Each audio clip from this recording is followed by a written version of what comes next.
第4課，一團和氣，選擇饒恕放下，得着釋放。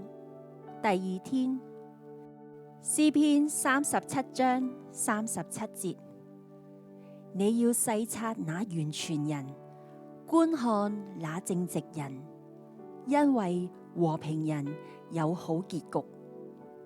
詩篇37章37節，你要細察那完全人，觀看那正直人，因為和平人有好結局。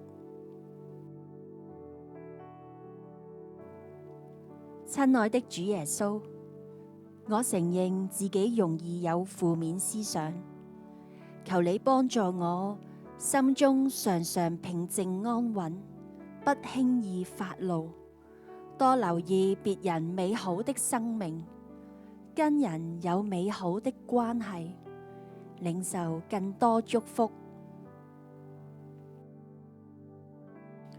奉主耶穌基督的名宣告，我能聆聽聖靈的指引提醒，幫助我在心思口舌上更完全，成為使人和睦的人，經歷一切恩典祝福。